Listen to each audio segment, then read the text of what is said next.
Didn't get to have an episode last week, so we'll touch upon the championship games a little bit. But I'm Devin Bonanno, and alongside me, as always, my main man Lou. But before we get to our juicy football stuff, we do have a bunch of baseball headlines. The Yanks are going to be reporting the spring training in just about 10 days, which is amazing. Baseball's already here. It's around the corner. I'm really excited. But I believe it was late last week. I think it was on Saturday. We had a big trade.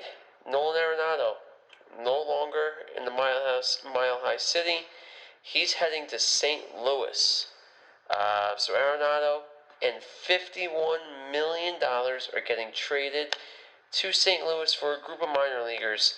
And the Cardinals are shipping that out to the Rockies for arguably, definitely a top 3 third baseman in Major League Baseball. I mean, Arenado is well known for his glove, well known for his power, and hits for average. Hit under 260 last year, but there are going to be some doubts about him hitting outside of Coors Field, outside of that Denver air. I'm not too worried about it. I've always been an Arenado fan. He's going to be a great player for the Cardinals. Just a weird trade all around, Lou, right?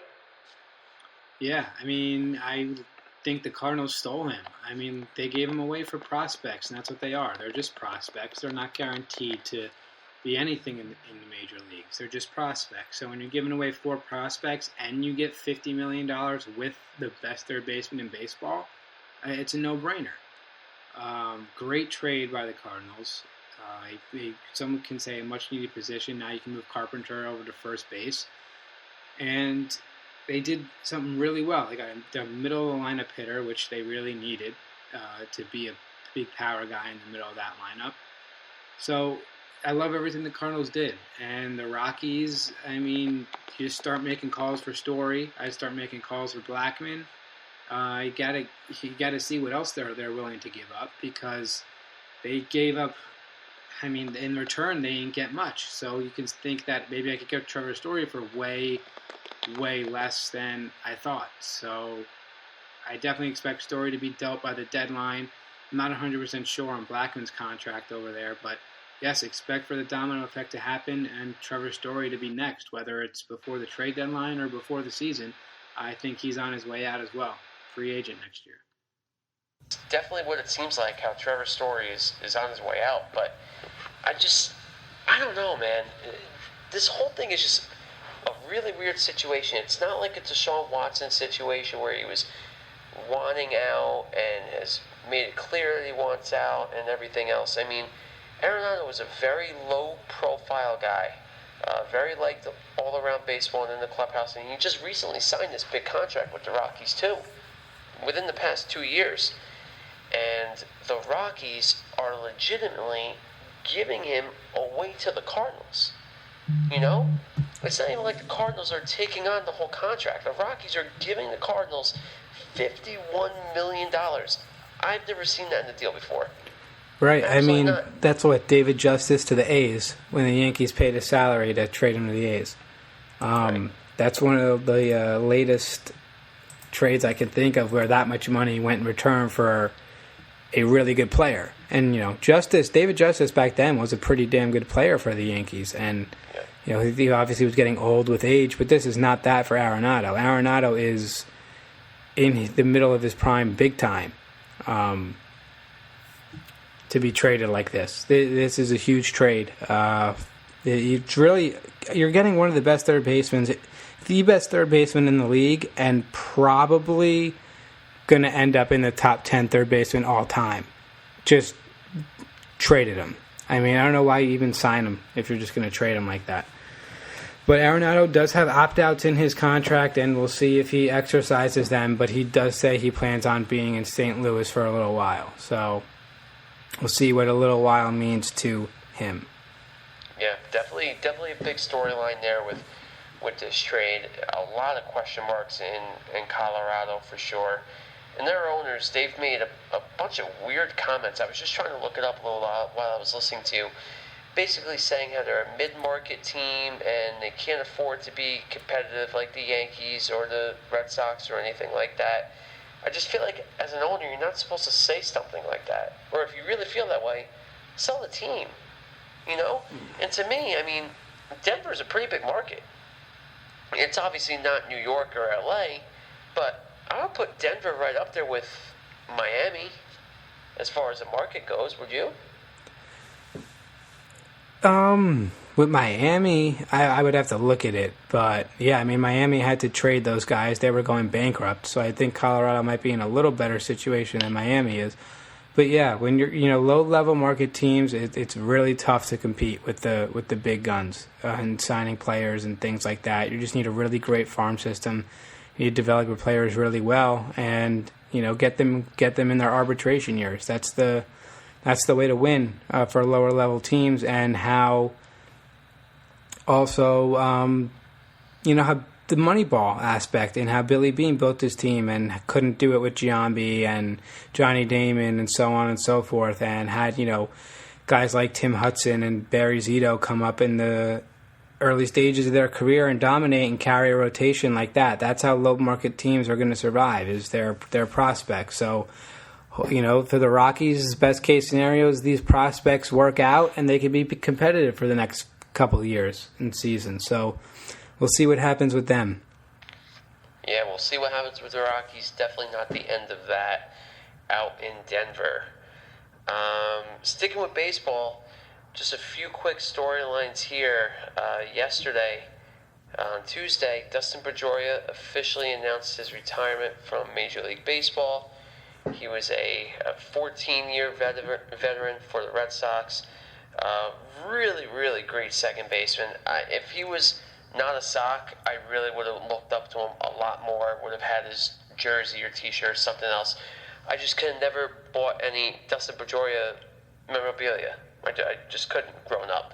But I always loved seeing him play, especially me being a smaller guy myself. I always liked how he was a tiny guy, but he played with heart, with hustle, just everything you want in a baseball player. I mean, he was going 1,000 miles an hour, really every play. And he had a quote yesterday, and he said, "I played every game like it was my last." And he really exemplified that. And he won a few World Series championships with the Red Sox, and deservingly so. And I'm going to miss him. I honestly thought he had retired last year, but now that I thought about it, I remember hearing about how he was trying to get back into the game, just was battling way too many injuries towards the end of his career, and I wish he ended on a brighter note, but Dustin Pedroia calling it a career. Yep. Always a big part of that Yankee rivalry was Dustin Pedroia. He was a clutch guy. Came in with big hits most of the time, and so on and so forth. But he's been out of the league for so long that this doesn't really hit me or impact me in any way. Just felt like he's been gone for the last 2-3 seasons. So I can't say I'm going to miss him because he's felt like he's been gone forever. So really, really just another day. Pedroia finally retires. Yes. Officially. Yeah. Officially retires. So that'll do it for Boston. But we're going to head down to New York. We're going to head down to our Yankees. And another sad story for Yankee fans. It's official. Masahiro Tanaka is going to play in Japan for the next 2 years.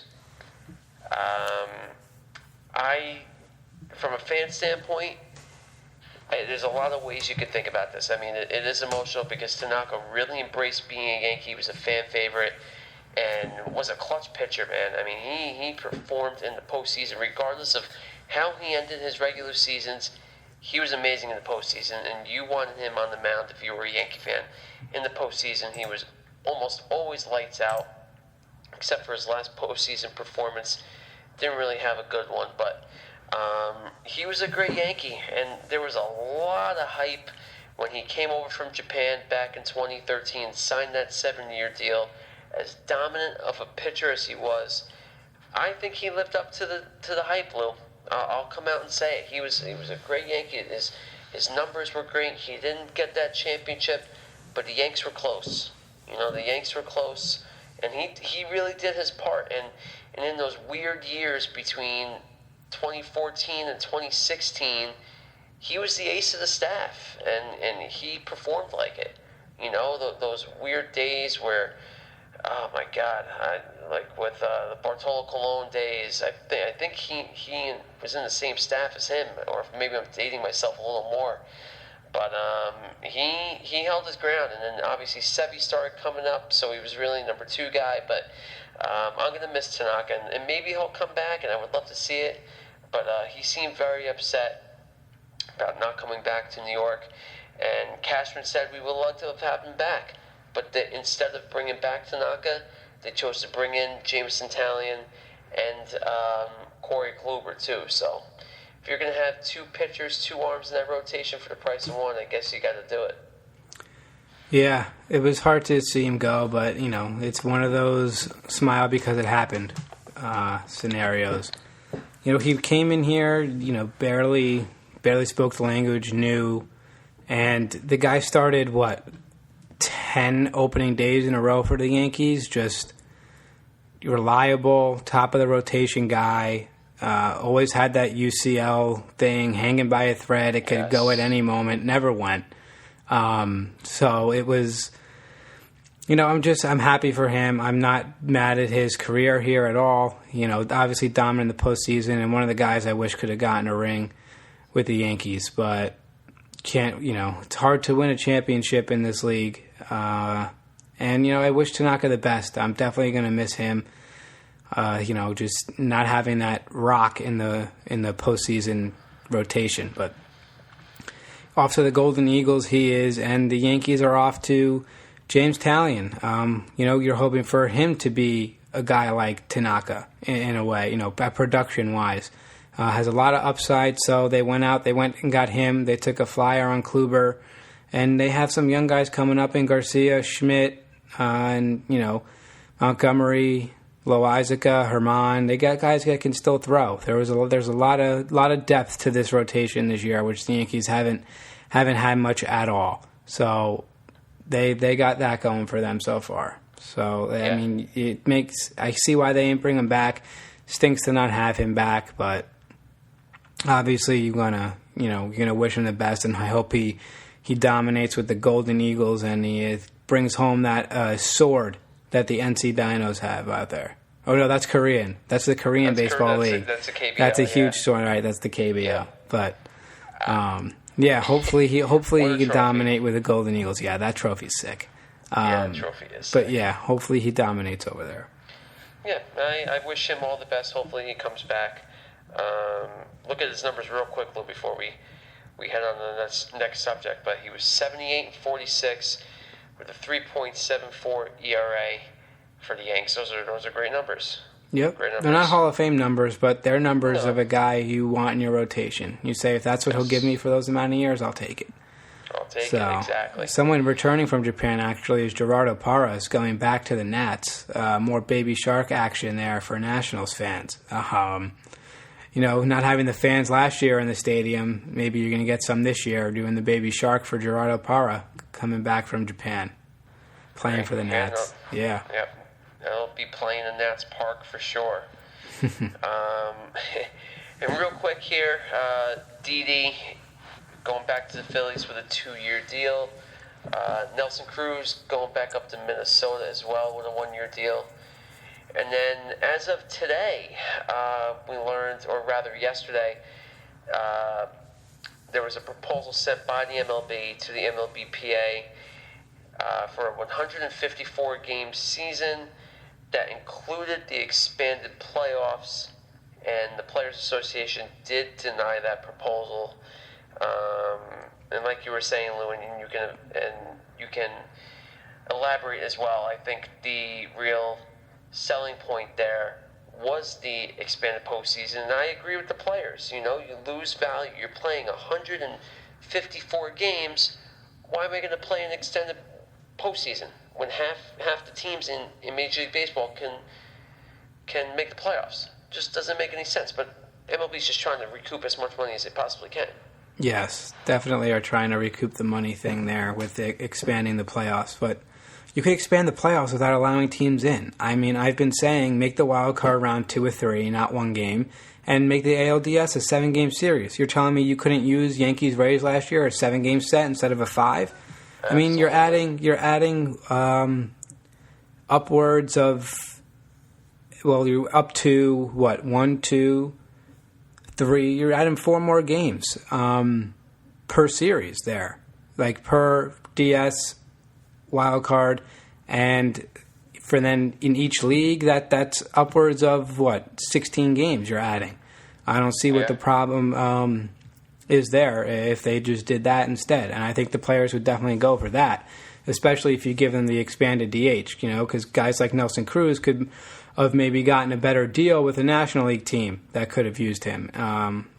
Obviously he was waiting to sign to see if something would give for the NLDH, but it didn't, and that's why he's back with the Twins now. But yeah, I mean, there's ways to make money without saying we just have to expand the playoffs. They just have to be, look into things a little more and try other alternatives without, it's not, you're not messing with the integrity of baseball, but you're messing with the integrity of the 162-game season. I mean, that's why you have that many games. So that's just what I think. If they say the regular season loses us money, then, I'm fine with making that 150 games. I think 150 is still a ton of games, and you still don't need to expand the playoffs with that much. But I've been talking about a 150-game season and, expanded series in the playoffs for a while now. So that's what I think really should happen and really could happen. Yep, so this could be an interesting baseball offseason. Don't forget, I mean, like I said, spring training about 10 days to 2 weeks away. Trevor Bauer still doesn't have a home. And haven't really heard any rumblings about where he's headed. Is it going to be the Mets? Is it going to be the Angels? I think those are really just the two teams it's really down to, at least from what I've heard. But nothing too imminent with Trevor Bauer. So definitely going to have a few more moves here before opening day. So I'll do it for baseball. Now we're going to get to the nitty-gritty. We're going to talk some football. All right, we got 4 days until Super Bowl Sunday, and the season officially has not ended yet. But for two teams that are not in the big game, the Detroit Lions and the Rams, they didn't waste any time getting the offseason started. And the Rams just kicked Jared Goff to the curb, really. I mean, a huge deal went down with the Lions and the Rams. The Rams are officially shipping Jared Goff out to beautiful Detroit, Michigan, along with 2 first-round picks to the Lions in this deal.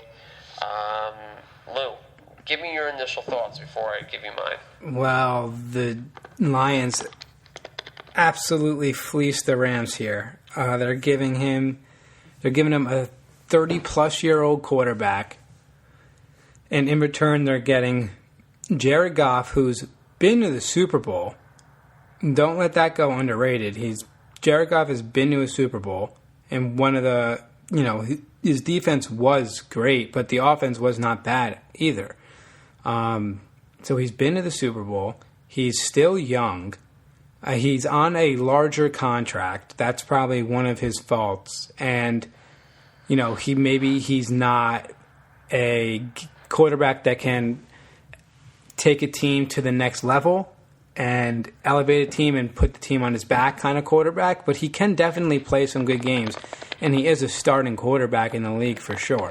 So when you get a quarterback that's a starting quarterback that has a Super Bowl caliber ceiling and 2 first-round picks as well as a third, and you're giving up your quarterback that's 30-plus years old that has had a bunch of injuries, I mean, you're going to say, where do I sign? I mean, what a trade for the Lions. Huge pickup for Detroit, I think, in that trade. And the Rams could have set themselves back a long time. I think the Rams did a really bad deal, but if they do get to a Super Bowl and win it within the next 2 years, then the trade would have been worth it. But it's Super Bowl or bust for the Rams. If they don't get it, they are screwed. They're screwed. They don't have a first-round pick until 2024 now, I believe, or 2023, 2022 and 2023 first-round picks they let go. But yeah, so 2024 they want to have a first-round pick. They're going to need to draft a quarterback with that probably. I mean, Stafford's going to be how old is Matt Stafford right now? Like 35? 33 on Sunday. 33 on Sunday. So you're going to have a 35-year-old quarterback and, someone that's had an injury history. And if it all goes horrible, you might need a quarterback that year. So the Rams put themselves in a horrible situation, but they will definitely trade it for a cup. I'm watching hockey right now. A Super Bowl ring. So that's that. Rams is Super Bowl or bust. The Lions made out big time, and they need to use these draft picks wisely and regroup. Absolutely. I mean, I think the easy answer is to say just how much the Lions won this trade. And no matter how you dissect it, I think it's very easy to say so. I mean, the Lions just rebuilt and got even more some without having to rebuild. I mean, the Lions are always seeming to rebuild. It's not like they were a team ready to compete right now. But they got a franchise-caliber quarterback. I mean, they just had Matthew Stafford since 2009. A great quarterback for 12 years. He did his part in Detroit. There wasn't any weird space between quarterbacks, I mean, they got Jared Goff. He's a starting quarterback in the NFL, like you said, who has been to a Super Bowl. He's accomplished. He's been in the postseason every year as a starting quarterback. And he's only 25. And they got 2 first-rounders in addition to that. I mean, this is just a home run for the Lions, and just very evident that the Rams are in a win-now mode. They don't care about their first-round picks. They don't have a first-round pick until 2024. That's 3 years. And I think their last first-round pick, they took Jared Goff. That was the last time they had a first-round pick as well. Exactly. I was just about to say, back in 2016. It's amazing. And Stafford can still play. He's going to flourish in that offense with Sean McVay. And it was interestingly noted, I saw on Twitter, that both McVay and Stafford were in Cabo at the time of the trade, and that night they met up for dinner, which is kind of cool. But just a crazy deal here. I mean, this is a definition of a blockbuster. I think the Lions made out absolutely phenomenal. You cannot ask for anything more. This is like a Madden trade, really. Forced trade. Really, it's like exactly. So, we hit forced trade for sure. But in a weird way, both teams won. In my opinion, I think. Well, no, the Rams have not won yet. The Rams have not won yet. If the Rams go 8-8 next year, they did not win shit.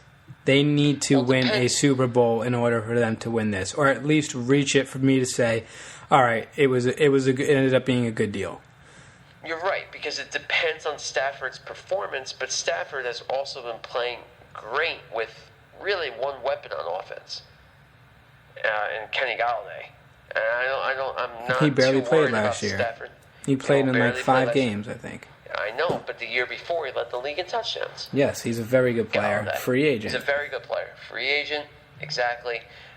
It's just that shoulder for Stafford. It's been a problem with him since the get-go, and hopefully that doesn't flare up for him in LA.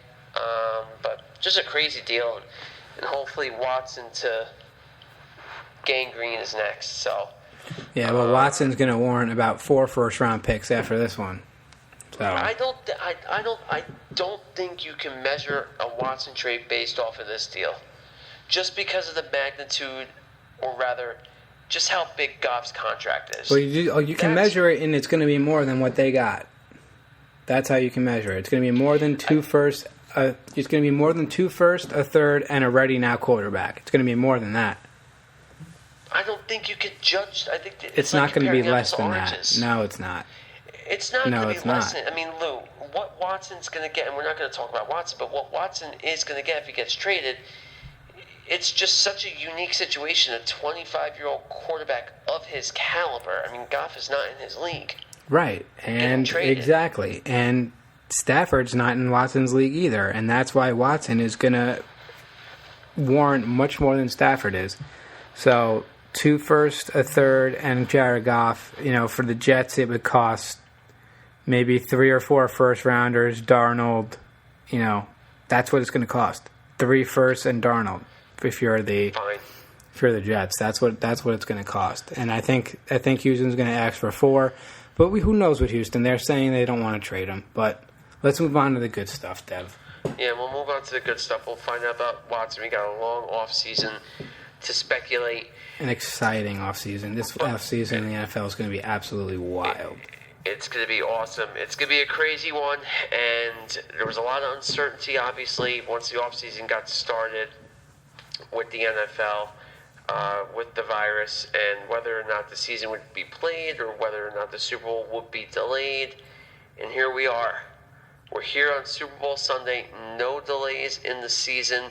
The NFL even was thinking about possibly rescheduling it to February 28th, way back when.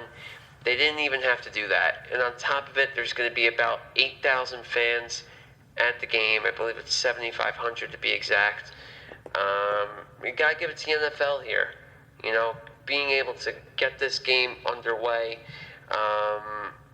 And definitely a few scares along the way.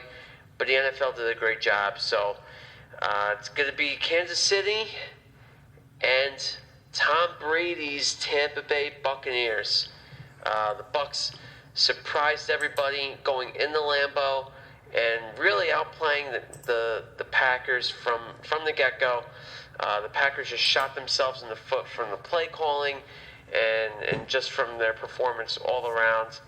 And they beat the Packers in the NFC Championship. Yep. And the Packers... I think the Packers lost that game more than the Bucs won it. The Bucs played great in the first half, but Brady threw 3 interceptions in the second half. The Packers weren't able to capitalize, and the Packers defensively played horribly in key situations.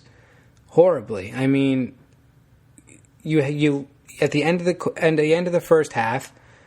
There's 7 seconds left. They're going to take a shot at the end zone, and you're playing one-on-one coverage with Scotty Miller, and Brady just drops it in right to him in the end zone for a touchdown. I mean, little things like that completely change the game.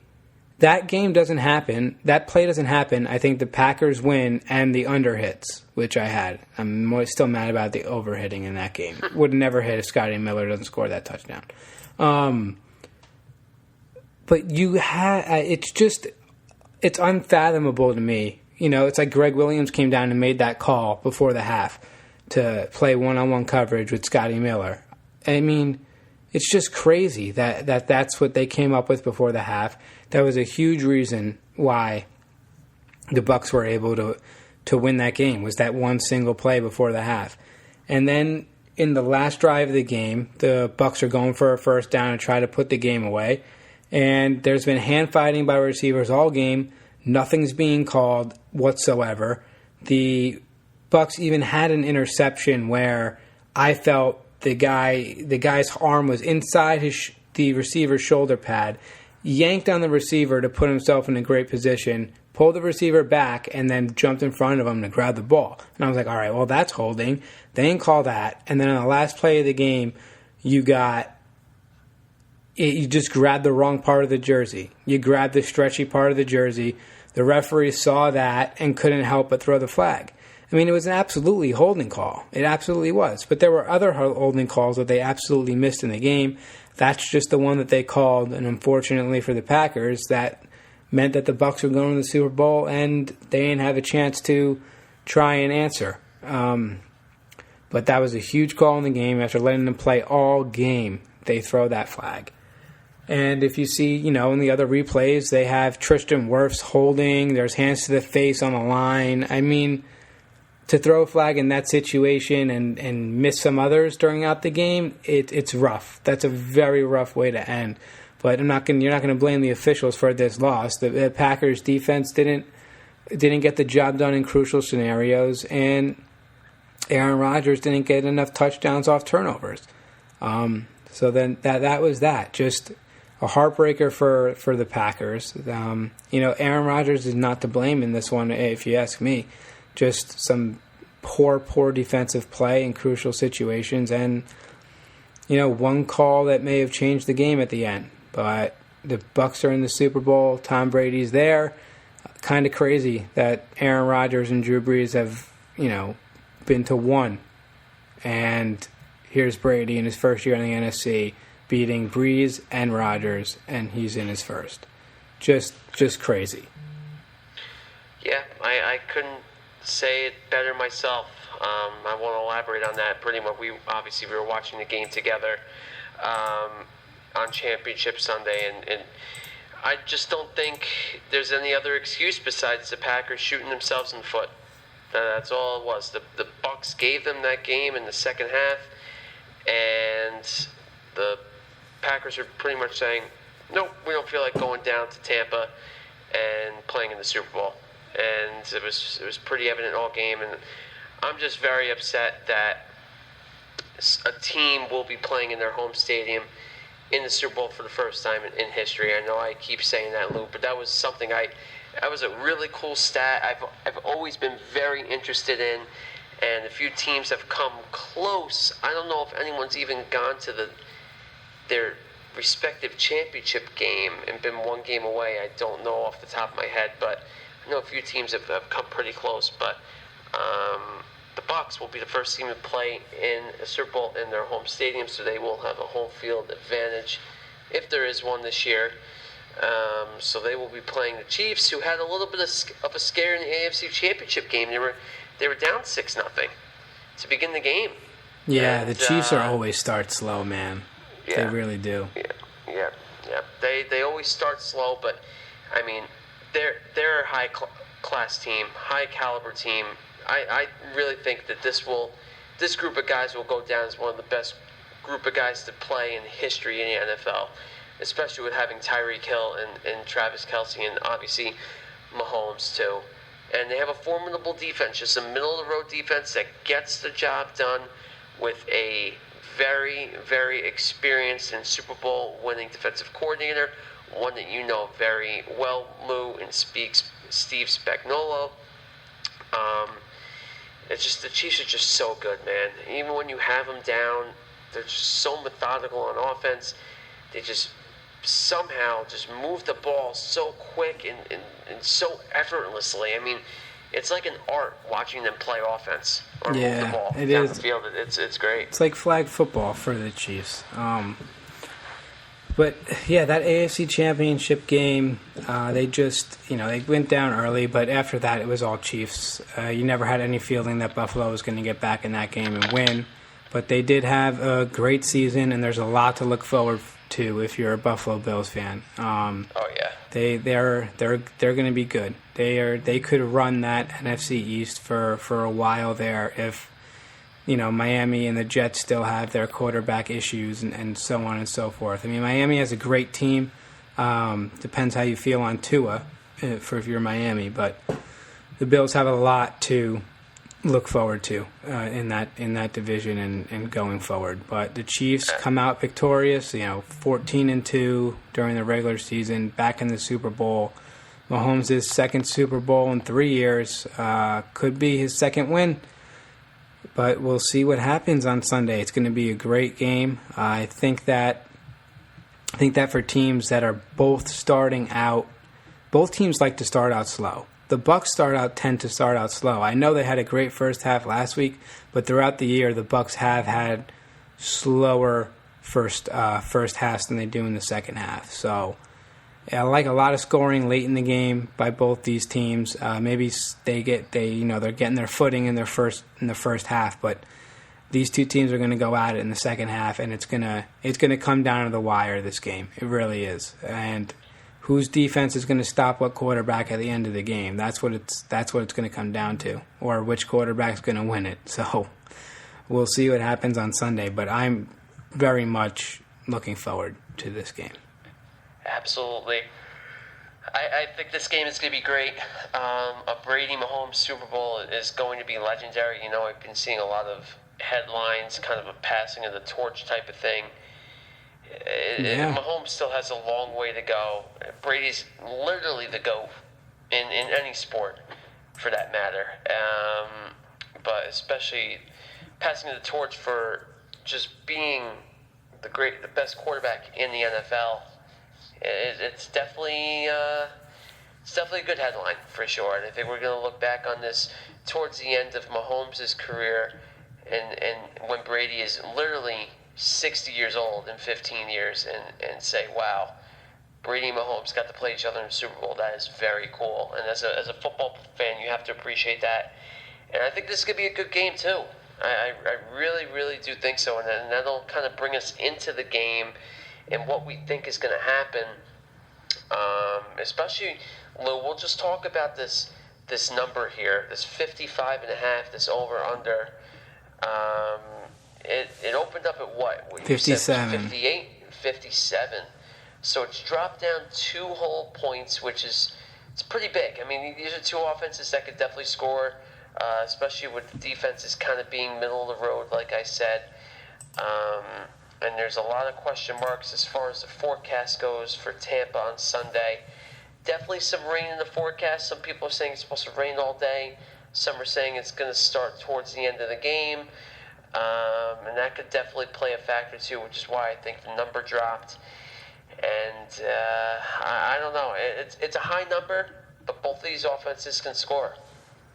They can, but other storylines in this game are one of my favorite is Spagnuolo coaching that defense and beating Tom Brady in 2012 with the Giants, having Jason Pierre-Paul on that team, who he will now be facing.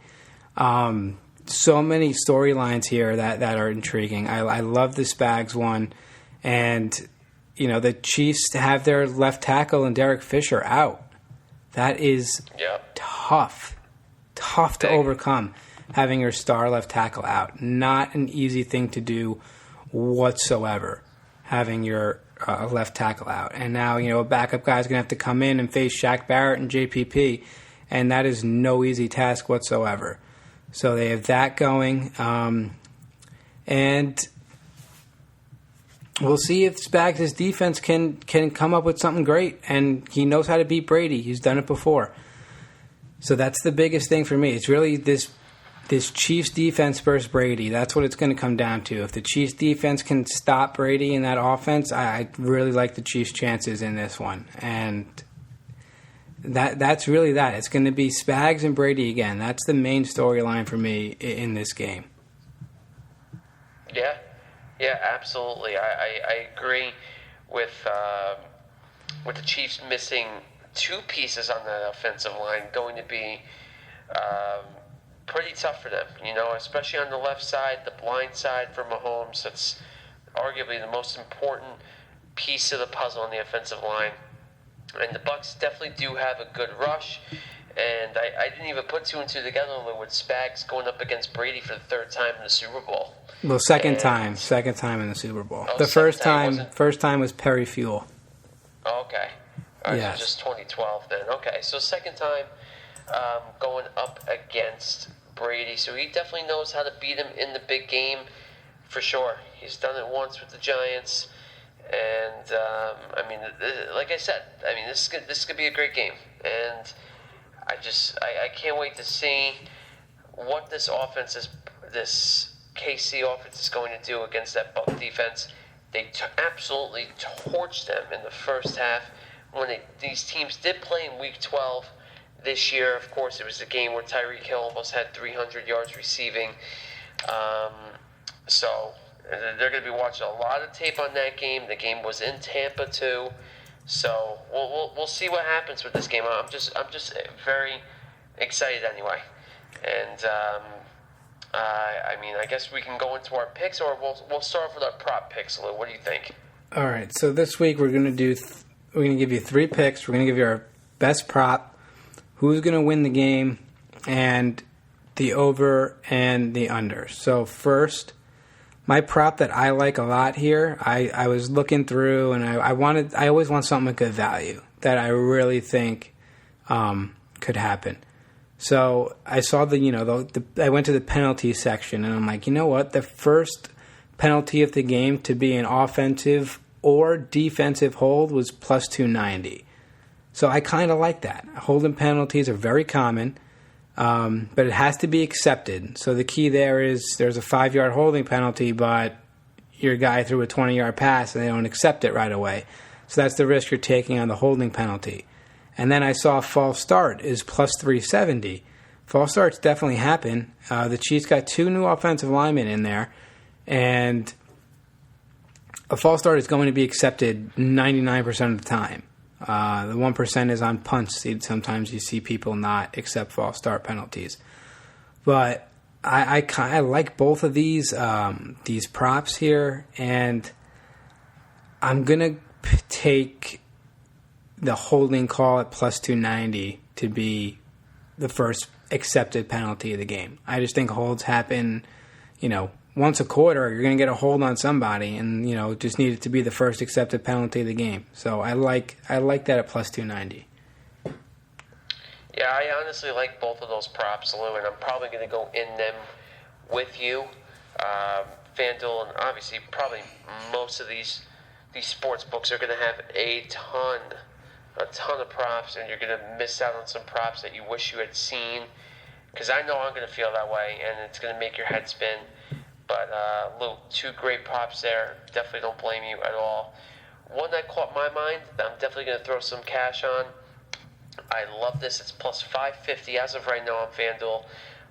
It's a punt to be downed on or inside the 5-yard line at plus 550. I mean, that's especially if there's some rain, and they don't want to kick any long field goals, and you have a short punt. I just think that that's a great bet right there. You throw $10, you have an easy $55 right there. A lot of value there for sure. So that'll be my prop pick there. I also like the final play of the game to be a kneel. That's minus 180. Especially in the Super Bowl, you tend to see that a lot, but at least a little bit of money if you want to throw some money on that as well. So we'll get to the over-under here, Lou. I led off with that. What do you think is going to happen with this over-under, with this figure? This is a tough one, because the key. I feel like if we do keys to the game, right? The key to the game for the Chiefs is to get after Tom Brady and to outscore Tom Brady. That's the key to the game. Get after Tom Brady with your 4-man rush and let Mahomes do his thing and put up points. So if they're able to contain Brady, I like this under. But if they're not able to contain Brady and they're going to have to go at him in a shootout here, and a feisty Bucs defense, they'll give up yards, but they come away with interceptions and turnovers. They really do. So I think Mahomes will throw a pick in this game. Could it be costly? It could be, but I do think that Mahomes will turn the ball over in this game, no doubt. So with that being said, I'm going to go with the under. I'm going to go with the under because in order for the Bucs to have a chance, they're going to need to keep it close. I think they create a turnover that's going to, maybe a red zone turnover, that's going to hurt this over. And the Chiefs D is going to get after Brady with, I'm sorry, not the Chiefs D. The Bucs D is going to get after Mahomes with that banged up offensive line. So I really think this game goes under, just because I don't think the Chiefs are going to score as much being down 2 offensive linemen, and I think the Bucs will do enough to stay in the game and keep it close with the Chiefs, who I don't really think are going to put up more than 4 touchdowns in this one. I'd be surprised if they hit 27, 28 points. Yeah, this is going to be an interesting number. This number is right around probably where the name or the final score is going to be, which is why it's 55.5. I look at 2 things here. One, I'm going to look, obviously, at their matchup in Week 12. It's 27-24 Chiefs. It's 52 points, I think, right, if my math is correct. Is it 50? Is it 52? Let's see. It's 51. So, I mean, the number's 55. It tells you to go under. What I'm really going to look at, I think there's going to be a lot of similarities in this game as there were or as compared to the NFC Championship game. The Packers had a great offense as well. Middle-of-the-road defense, too. The Bucs scored 31 points on them. Granted, Brady threw 3 touchdowns and 3 picks, only threw 280 yards. Rodgers threw for 350, 3 touchdowns and a pick. I think there's going to be a lot of similarities between this game and the NFC Championship game, and the Bucs won 31-26. So that's 57 points. So I don't know, man. I don't know what to do. I'm leaning towards the under, but I have no problem going over as well, because I could see this game going over. So because you took the under, Lou, I'm going to take the over, and I'm a little more confident, just by a hair, a little more confident in this over, because I can really see a 30-26 game, 35-27, something like that, 35-28. Yeah, I'm thinking a 28-20. I'm thinking a 28-27 game, and even that's 55. Yep. That wouldn't hit. 28-27 would not do it. That's what I think the highest scoring game is going to be here. So, with that being said, who do you like in this game to win, and does it change with the spread? I have learned to never bet against Tom Brady. And I say it every time after he kills me. I'm not betting against him. I'm not betting against him, and he's beaten me, of course, 3 times this postseason. Well, not in the wild card game. 2 times this postseason. If they were playing any other team, I would pick Brady. But I just think these Chiefs are this decade's New England Patriots. I really believe so. And I really think that this is the perfect game for a changing of the guard. You have Mahomes and Reed, and obviously back in the early 2000s, you have Belichick and Brady. Even though this isn't Belichick Brady, Brady kind of passing it on to Mahomes, and I just think that this Chiefs team is just way too good on offense, and they can disrupt the pass for Brady too. I just think the easy answer is the Chiefs, and I'm really going to stick to the money line here. I have a feeling it's going to be a close game. That -3 could go either way. It's either easy money, or this is going to be a 1 or 2 point game. So I'm going to stick with the money line here. I just think the Chiefs' offense is just way too good. It's just way too well-rounded, way too well-coached. And, I mean, the quarterback, Mahomes is going to win this game for him. Yeah, I mean, I agree with you. The money line is definitely the play here. KC money line is 100% the play. But I wouldn't take a -3. I would definitely take the Bucs plus the points. But I do like the KC money line. I definitely think that's the play. So if we're going game picks, I'm going KC is going to win this game, but I would take the Bucs +3. I would. I think it's going to be that close of a game. And just if something weird happens, like a missed extra point or a 2-point conversion randomly that hits, something like that, something along those lines, that's how the 3 can miss if you're going to take the Bucs +3, but I like them +3. I like the Bucs +3, but I think KC's going to win this game. I don't hate it. You could still take the Bucs +3 and still want KC to win. Yes, you can. Obviously. So don't forget about that. I mean, this could be a great Super Bowl. I'm interested to see how it's going to be without the fans and all the media on the sideline. It's definitely going to be strange in a trophy presentation, obviously, with all the COVID restrictions. But I'm really excited for this game. I just love watching the Chiefs, man. I really enjoy watching them. I keep saying it, but this is going to be a great one. This is definitely not going to be a boring Super Bowl. We're not going to have a Broncos-Seahawks Super Bowl like the one we had here at MetLife in Jersey. This is going to be a good game, and there's a lot of cool storylines here. Definitely very historical on so many levels, too, with everything. with COVID and the Bucs playing in their home stadium and Mahomes versus Brady. I mean, you can go on and on. Yep. A lot of good storylines here, for sure. So, Luke, did you want to add anything else? No, that was it. We're going into Sunday now. Next time we talk to you, there'll be a Super Bowl champion. Will Brady have his 7th, or will Mahomes have his 2nd? Yeah, exactly. We'll find out in a week when we talk to you guys next. Good luck with your props. Good luck with your bets. And we'll see you next week.